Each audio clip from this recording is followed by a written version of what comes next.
امام ابو حنیفه رحمه الله فرمایي زه یو ښځې دوکه کړی وم، یو زنانه هغه داسې دوکه کړی و، سړی راغلی وی زه وی دا فلانکۍ زنانه کول غواړم خو رشته یې ماته نه راکوي. نو امام ابو حنیفه وی څه چل وکړه، زړه مې هم نه صبرېږي. امام ابو حنیفه رحمه الله ورته وفرمایل چې زه څه وکړم؟ وی صاحب ته مې سفارش وکړي. نو امام ابو حنیفه رحمه الله خو ډېر فقیه و، ډېر لوی ولی الله و، بزرګ و. امام ابو حنیفه رحمه الله ورته فرمایي د بدن اندام ورته یاد کو، دا پوزه ما ته په 12,000 دینار راکې چې دا نه پرېکم. او ورته وایي چې نه، چې پوزه را پرېکې په 12,000 دینار څه کو، چې پوزه مې نی بیا خو مې ښځه نه قبلوي. امام ابو حنیفه رحمه الله ورته وفرمایل چې زه لاړ شه او د هغې جینۍ پلار ته ووایه چې زه رشته غواړم، او که تا ته وایي چې څوک دې پېژني نو زما نوم ورته واخله. هغه کس لاړو، هغه ته وی زه خو تا نه پېژنم وروره، ته څوک یې، کوم ځای نه راغلی؟ وی چې صاحب امام صاحب مې پېژني.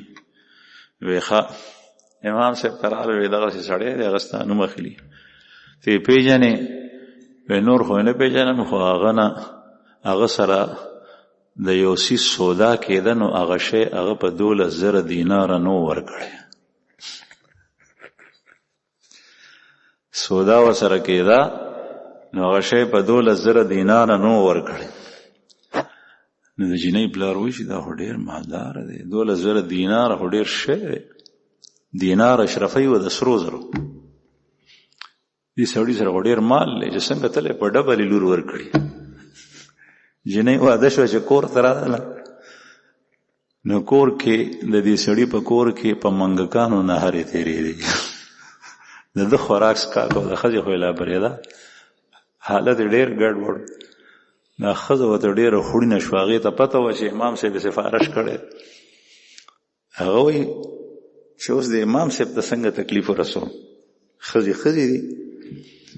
امام ابو حنیفه صاحب ته یو ځل ځان یې سنبال کو راله، سوتره ښځه وه، حسینه وه. دربان ته وایي چې امام صاحب سره مې کار دی.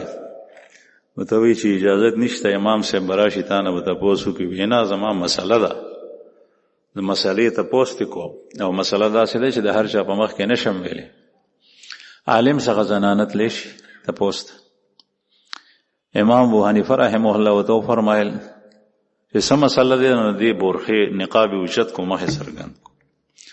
امام صاحب نظر واړولو، ورته وایي چې مخ پټ کړه.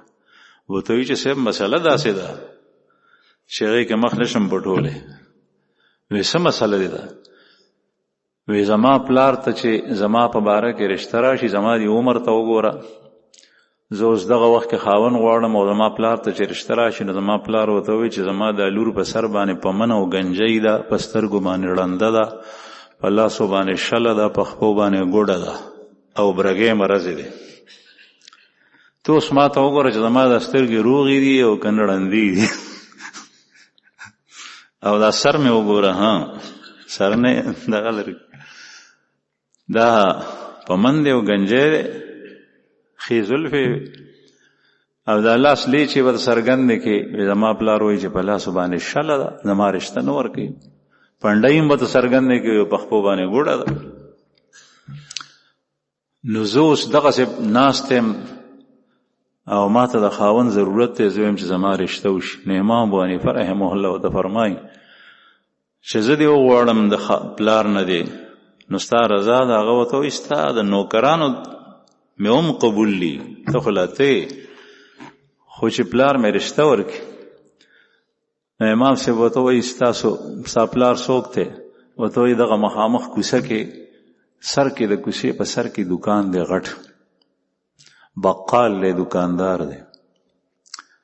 ورته وایي چې زه ته لاړه شه. امام صاحب سوال جواب واستولو، هغه دکاندار پسې دکاندار رالو، ورته وایي چې ستا لور رشته؟ هغه ورته وایي چې صاحب زما خو لور نشته.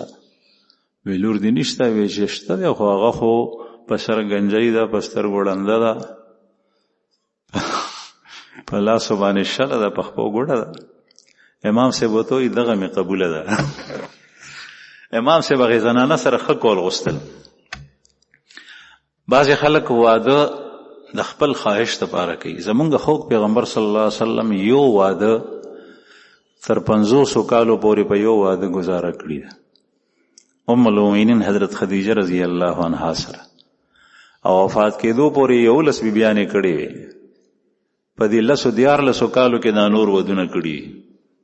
د دین د مضبوطیا دپاره کړي چې دلته هم رشته شي دلته هم رشته شي دلته هم رشته شي. نو دا خلک به د زوم په سر باندې ولاړي، نو بیا به نورو قبایلو سره جنګېدل هغوی. هر څوک په خپل ځان باندې قیاس کول نه دي پکار. بعضې سړی یو کونډه زنانه ده، هغه یوازې ده، خاوند یې نشته دی، رور یې نشته، پلار یې نشته، زوی یې نشته، وخت تېروي. هغه د فتنو سره روزه شپه مخامخ کېدی شي. یو سړی په دې وجه په نکاح باندې والي چې دا زنانه په ځای شي، د دې حیا او پرده په ځای شي او دا د فتنې نه بچ شي. دا بیل شی دی. امام ابو حنیفه رحمه الله ورته وایي چې دغه مې قبوله ده. نو هغه ورته ډېر مینت وکړو ځکه چې امام صاحب ډېره لوی هستي وه. د هغې سړي لور همدغسې وخه او دې ښځې ورته بل چا کور خولی. هغه چې لاړو نو ښځې ته وایي چې ښځې دغسې کیسه ده. امام صاحب مې نه پرېږدي 50 روپۍ ورته هغه ساعت ورکړې او 100 ورته په کاغذ ولیکلې، 50 دیناره او 100 دیناره یې ولیکل چې دا به بیا درک. هغه زړه نه غوښتل خو غریب تللی دی. نو هغه لور یې وه په سر باندې ګنجۍ وه، په سترګو ړنده وه، په لاسو شله وه، په خپو ګوډه وه. هغه یې ورته په یو جوله کې واچوله. یو طرف نه غلام نیولی د نوکر، یو بل طرف نه د نیولي. امام صاحب ته مخې ته دغسې بوسېړه کېښوه. امام صاحب چې وکتل چې دا لا څه شی دی، ورته ویې چې وړه یې. وی هغه 50 در پاتې خو هغه 100 کاغذ راکړه. څه ورځې پس هغه ښځه راغله اړومبۍ هماغسې راغله. چاته امام صاحب سره خبرې وکړي. نو امام ابو حنیفه رحمه الله ورته وفرمایل وی تا داسې ولې کړي وو؟ هغې ورته وویل چې تا چې زما سره کړي، ما ته داسې خاوند را کړی دی چې د هغه په جیب کې یو سوری پیسه نشته. د زنانو مکر، زنانه کې ښې زنانه وي. حضرت خدیجه رضی الله عنها، ام المؤمنین حضرت عائشه رضی الله عنها، په دې وخت کې ښې زنانه شته دی. په تیر کې خو ډېرې زیاتې تیر شي. رسول الله صلی الله علیه وسلم د حضرت عیسی علیه السلام د مور بیبي د مریم په باره کې فرمایي چې په خپل وخت کې افضل ترین زنانه هغه د عیسی علیه السلام مور بیبي ده. او په خپل وخت کې د فرعون ښځه حضرت آسیه هغه افضل ترین زنانه ده. قرآن کریم کې الله پاک دا غي ذکر کړی. نو لیکن پاغی کی داسیم بھی. بہرحال عرض میں دا کھولو چې قرآن کریم کې الله جل شانه فرمائی قل للمؤمنین یغضوا من ابصارهم ويحفظوا فروجهم. اے پیغمبره ته دې نارینو ته وایي چې دوی د سترګو حفاظت کوي. د سترګو حفاظت ډیر ضروری دی.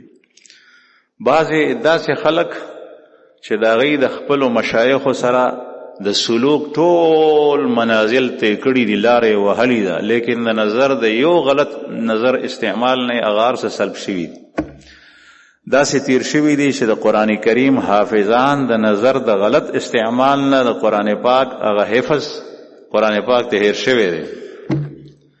بعضې داسې شوي دي چې علم د نظر د غلط استعمال نه هغه علم ته سلب شوی دی. بعضې داسې دي چې د نظر د غلط استعمال نه واقعات ډیر داسې دي د هغوی نه ایمان او اسلام سلب شوی دی او د کفر په حالت کې مړ دی.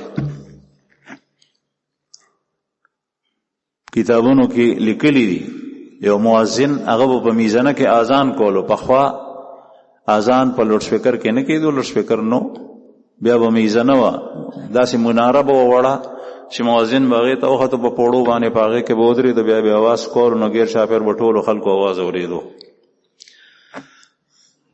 نو یو مؤذن چې هغه 100 کاله مسلسل اذان کړی، خوا کې د یو ذمي عیسائی کافر کور و، په هغه کې د هغه لور وه، په هغې نظر پرېوتو، په هغې باندې مین شو. بیا د اذان نه چې فارغ شو هغه ته وویل چې زه ستا دا لور غواړم. هغه ورته زما لور خو هغه خو په عیسائی مذهب د ته خو مسلمانې دی ورته وایي چې بس زه کوم. نو هلته نه دا پیشکش شو که چې دا دین پرېږدې نو بیا در کوم. وی چې پرېږدم ځکه چې شیطان پکې ننوتی و. الیاذ بالله دین پرېښود د هغې دپاره د هغې په کور کې به خدمت کولو د واده نه او د رشتې نه مخکې هغې به پې کار کولو. چت ته ختی و څه کار یې په چت ته پاسه کولو. چت نه راوغورځېد او سټ یې مات شو مړ شو. عیسایت کې لاړو. مؤذن د جومات مؤذن